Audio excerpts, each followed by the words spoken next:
नमस्कार दोस्तों, अगर आपको कोलकाता नाइट राइडर्स और गुजरात टाइटंस के बीच खेला गया आईपीएल 2025 का 39वां और एक और सबसे रोमांचक महामुकाबला पसंद आया हो तो इस वीडियो को आप एक लाइक जरूर करें।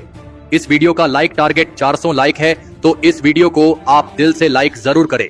दोस्तों, आईपीएल 2025 के 39वें और एक और सबसे रोमांचक महामुकाबले में आईपीएल इतिहास की दो सबसे बड़ी टीमें एक दूसरे से भिड़ी। इस बार अजिंक्य रहाणे की कोलकाता नाइट राइडर्स के सामने शुभमन गिल की गुजरात टाइटंस की टीम खड़ी थी। यह महामुकाबला कोलकाता की ईडन गार्डन स्टेडियम में खेला गया। इस रोंगटे खड़े कर देने वाले महामुकाबले में सिक्का उछाला कोलकाता के कप्तान अजिंक्य रहाणे ने, और वह गिरा भी उन्हीं के पक्ष में। और टॉस जीतकर कोलकाता के कप्तान अजिंक्य रहाणे ने पहले गेंदबाजी का फैसला लिया और गुजरात की टीम को पहले बल्लेबाजी के लिए आमंत्रित किया। उसके बाद रनों की बारिश करने के इरादे से गुजरात के दो दिग्गज ओपनर बल्लेबाज मैदान में उतरे। साई सुदर्शन और गुजरात के कप्तान शुभमन गिल के कंधों पर इस महामुकाबले में अपनी टीम को एक विस्फोटक ओपनिंग शुरुआत दिलाने की बहुत ही बड़ी जिम्मेदारी थी और गुजरात की ओपनिंग जोड़ी ने मैदान में उतरते ही धमाकेदार बल्लेबाजी करना शुरू कर दिया। गुजरात के यह दोनों ही बल्लेबाज इस मुकाबले में शानदार फॉर्म में नजर आ रहे थे। साई सुदर्शन और कप्तान शुभमन गिल की यह जोड़ी शुरुआत से ही कोलकाता की गेंदबाजी पर गजब की बल्लेबाजी कर रही थी। अब पारी के हर एक ओवर में गुजरात के यह दोनों ही बल्लेबाज कोलकाता की गेंदबाजी पर लगातार बड़े शॉट खेलते ही जा रहे थे। दबाव पूरी तरह कोलकाता के कप्तान अजिंक्य रहाणे पर आ चुका था, क्योंकि इस गुजरात की ओपनिंग साझेदारी को तोड़ना बहुत ही ज्यादा जरूरी हो चुका था। और फिर इसी बीच पारी के 11वें ओवर में दोनों ही गुजरात के ओपनर बल्लेबाजों ने अपने अपने अर्धशतक पूरे कर लिए। मुश्किलें कोलकाता की गेंदबाजी की लगातार बढ़ने लगी थी। साई सुदर्शन और शुभमन गिल ने मिलकर अब अपनी टीम को 114 रनों की ओपनिंग साझेदारी दिला दी थी, लेकिन तभी गेंदबाजी पर आए आंद्रे रसेल ने सेट हो चुके साई सुदर्शन को रहमनुल्लाह गुरबाज के हाथों कैच आउट कर दिया। साई सुदर्शन इस मुकाबले में 36 गेंदों में 52 रन बनाकर आउट हो गए। आंद्रे रसेल ने गुजरात की एक विशाल ओपनिंग साझेदारी को तोड़कर कोलकाता की गेंदबाजी से अब दबाव कम कर दिया था। लेकिन अब बल्लेबाजी के लिए बेहतरीन फॉर्म में चल रहे जोस बटलर मैदान में उतरे थे और जोस बटलर ने आते ही आंद्रे रसेल के 13वें ओवर में 3 लगातार चौके लगा दिए थे। जो दबाव गुजरात की ओपनिंग साझेदारी के टूटने की वजह से कोलकाता की गेंदबाजी पर से कम होता हुआ दिख रहा था, वह जोस बटलर ने फिर से कोलकाता की गेंदबाजी पर बढ़ा दिया था। फिर एक बार अब सेट हो चुके कप्तान शुभमन गिल और जोस बटलर के बीच भी एक विस्फोटक साझेदारी बननी शुरू हो चुकी थी। मुश्किल में कोलकाता की गेंदबाजी थी। गुजरात के कप्तान शुभमन गिल तो इस मुकाबले में लाजवाब फॉर्म में नजर आ रहे थे और अपने शतक की तरफ तेजी से आगे बढ़ चुके थे। पारी के 18वें ओवर में तो वैभव अरोरा को शुभमन गिल ने एक चौका और एक शानदार छक्का लगा दिया था। अब शुभमन गिल 90 रनों पर पहुंच चुके थे, लेकिन वैभव अरोरा ने अपने इसी ओवर की 5वीं गेंद पर गुजरात के कप्तान शुभमन गिल को रिंकू सिंह के हाथों कैच आउट कर दिया। कप्तान शुभमन गिल 55 गेंदों में 90 रनों की एक अद्भुत पारी खेलकर आउट हो गए। शुभमन गिल का यह विकेट गुजरात की टीम के लिए एक बड़ा झटका था। अब बल्लेबाजी के लिए राहुल तेवतिया मैदान में उतरे थे, लेकिन राहुल तेवतिया को कोलकाता की गेंदबाजी ने ज्यादा देर तक मैदान में खड़ा भी होने नहीं दिया और गेंदबाजी पर आए हर्षित राणा ने राहुल तेवतिया को रमनदीप सिंह के हाथों कैच आउट कर दिया। राहुल तेवतिया इस मुकाबले में अपना खाता भी नहीं खोल पाए। अपने दो बेहतरीन फॉर्म में चल रहे बल्लेबाजों के आउट हो जाने के बाद अब गुजरात की रणगति धीमी पड़ने लगी थी। अब मैदान पर शाहरुख खान आए थे और फिर इस पारी के अंतिम ओवर में गेंदबाजी पर आए वैभव अरोरा के इस ओवर में पहले तो जोस बटलर ने 2 शानदार चौके लगा दिए थे, तो वही इस ओवर की 5वीं गेंद पर शाहरुख खान के बल्ले से एक गजब का छक्का देखने को मिला था। और फिर इसी अंतिम ओवर में मिले 18 रनों की वजह से गुजरात की टीम ने 198 रनों का एक सबसे बड़ा लक्ष्य कोलकाता की टीम के आगे रखा। उसके बाद गुजरात से मिले 199 रनों के एक विशाल लक्ष्य का पीछा करने कोलकाता के दो दिग्गज ओपनर बल्लेबाज मैदान में उतरे। रहमनुल्लाह गुरबाज और सुनील नारायण के कंधों पर इस महामुकाबले में अपनी टीम को एक शानदार ओपनिंग शुरुआत दिलाने की बहुत ही बड़ी जिम्मेदारी थी। लेकिन कोलकाता की इन उम्मीदों को पारी के पहले ही ओवर में एक बड़ा झटका लग गया और इस ओवर में गेंदबाजी पर आए मोहम्मद सिराज ने रहमनुल्लाह गुरबाज को ही एलबीडब्ल्यू आउट कर दिया। रहमनुल्लाह गुरबाज इस मुकाबले में 4 गेंद में बस 1 ही रन बना पाए। रहमनुल्लाह गुरबाज के पारी के पहले ही ओवर में आउट हो जाने के बाद अब कोलकाता की टीम की तरफ से उनके कप्तान अजिंक्य रहाणे मैदान में उतरे थे और फिर अजिंक्य रहाणे और सुनील नारायण ने मिलकर यहां से एक महत्वपूर्ण साझेदारी अपनी टीम के लिए बनाना शुरू कर दिया। कप्तान अजिंक्य रहाणे ने तो आते ही पारी के चौथे ओवर में प्रसिद्ध कृष्णा को 2 शानदार चौके लगा दिए थे, तो वही उनके साथ बल्लेबाजी कर रहे सुनील नारायण तो अपने ही अंदाज में गुजरात की गेंदबाजी पर बड़े शॉट खेल रहे थे। दोनों की यह साझेदारी अब 41 रनों की हो चुकी थी, लेकिन तभी गेंदबाजी पर आए पावर प्ले का अंतिम ओवर लेकर राशिद खान की इस ओवर में एक बड़ा शॉट खेलने के चक्कर में सुनील नारायण राहुल तेवतिया के हाथों कैच आउट हो गए। सुनील नारायण इस मुकाबले में 13 गेंद में 17 रन बनाकर आउट हो गए। अब कोलकाता के दोनों ही ओपनर बल्लेबाज आउट हो चुके थे। कहीं ना कहीं अब कोलकाता की बल्लेबाजी दबाव महसूस करने लगी थी।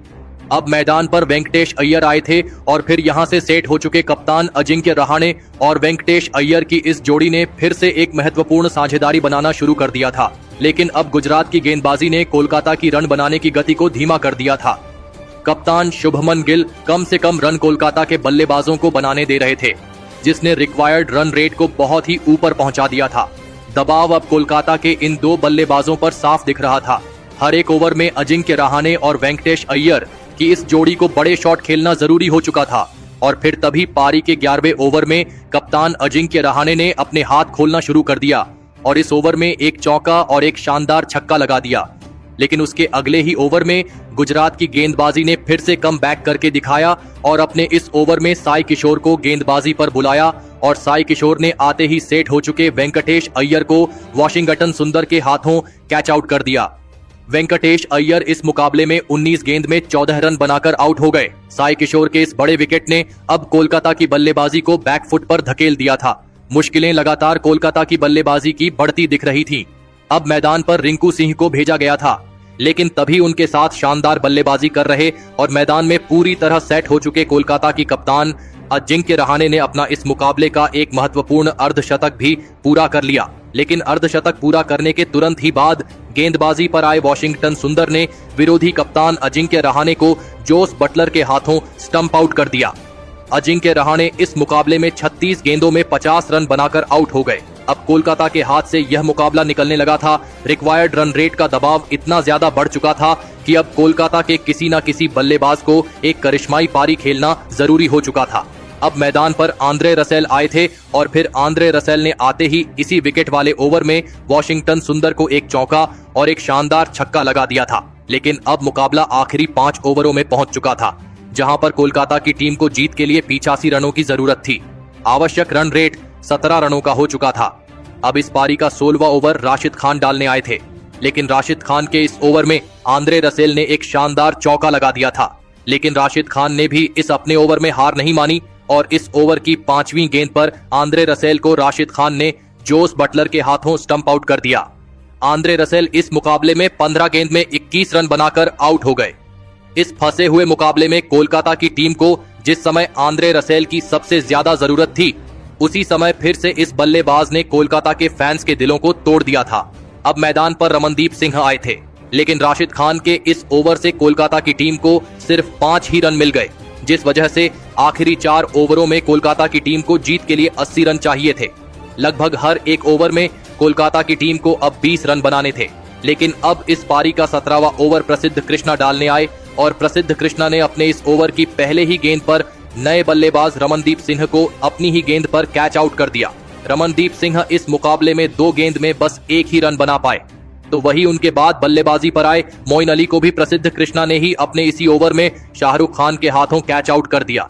मोइन अली 2 गेंद में अपना खाता भी नहीं खोल पाए। प्रसिद्ध कृष्णा की अद्भुत गेंदबाजी ने सभी को हैरान कर दिया था। लेकिन अब बल्लेबाजी के लिए अंकृश रघुवंशी आए थे और अंकृश रघुवंशी ने आते ही एक लाजवाब चौका लगा दिया। लेकिन इसके बावजूद इस प्रसिद्ध कृष्णा के 17वें ओवर से कोलकाता की टीम को सिर्फ 5 रन मिले। कोलकाता की टीम के हाथ से अब यह मुकाबला पूरी तरह निकल चुका था। गुजरात की गेंदबाजी ने अपनी सटीक गेंदबाजी से कोलकाता की पूरी बल्लेबाजी को इस मुकाबले में पीछे धकेल दिया था। अब इस पारी का 18वां ओवर राशिद खान डालने आए। अब आखिरी 3 ओवरों में कोलकाता की टीम को जीत के लिए 75 रनों की जरूरत थी, लेकिन राशिद खान के इस ओवर से अंकृश रघुवंशी और रिंकू सिंह ने लाजवाब बल्लेबाजी करते हुए 15 रन बना लिए, जिस वजह से वह आखिरी 2 ओवरों में कोलकाता की टीम को जीत के लिए 60 रनों की जरूरत थी। लेकिन इस पारी के 19वें ओवर में मोहम्मद सिराज के ऊपर भी रिंकू सिंह और अंकुश रघुवंशी ने मिलकर 2 चौके लगाए और इस ओवर से 12 रन कोलकाता को मिल गए। लेकिन अब आखिरी 6 गेंदों में कोलकाता की टीम को 48 रनों की जरूरत थी।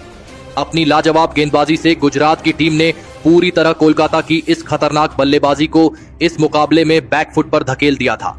लेकिन इस पारी के अंतिम ओवर की पहली गेंद पर रिंकू सिंह को ईशांत शर्मा ने शुभमन गिल के हाथों कैच आउट कर दिया। रिंकू सिंह इस मुकाबले में 14 गेंद में 17 रन बनाकर आउट हो गए। लेकिन अब इस ओवर में बल्लेबाजी के लिए हर्षित राणा आए थे। लेकिन इस अंतिम ओवर में अंकुश रघुवंशी ने एक शानदार छक्का लगा दिया। अंकुश रघुवंशी इन अंतिम ओवरों में अकेले ऐसे बल्लेबाज थे जो लाजवाब बल्लेबाजी कर रहे थे, लेकिन उन्हें कोलकाता की टीम ने बहुत ही नीचे बल्लेबाजी के लिए भेजा और उसका खामियाजा उन्हें इस मुकाबले में 39 रनों से हार कर चुकाना पड़ा। जी हां दोस्तों, गुजरात की टीम ने 39 रनों से कोलकाता की टीम को इस महामुकाबले में हराकर एक बड़ा कारनामा करके दिखाया है। शुभमन गिल की इस गुजरात की टीम ने कोलकाता की इस टीम को बल्लेबाजी और गेंदबाजी दोनों में ही करारी मात दे दी। लेकिन दोस्तों, गुजरात के इस महामुकाबले के असली हीरो साबित हुए उनके खुद कप्तान शुभमन गिल, जिन्होंने इस महामुकाबले में अपने बल्ले की असली ताकत दिखाई। कप्तान शुभमन गिल ने इस महामुकाबले में केवल 55 गेंदों में 10 चौके और 3 गजब के छक्के लगाते हुए 90 रनों की एक अद्भुत पारी खेली और इसी लाजवाब पारी की वजह से अंत में गुजरात की टीम कोलकाता की टीम को हरा पाई। तो दोस्तों, आप शुभमन गिल की इस अद्भुत मैच जीताने वाली पारी के लिए उन्हें 10 में से कितने अंक देना चाहेंगे? आप अपनी राय नीचे कमेंट में देना बिल्कुल भी ना भूलें। धन्यवाद।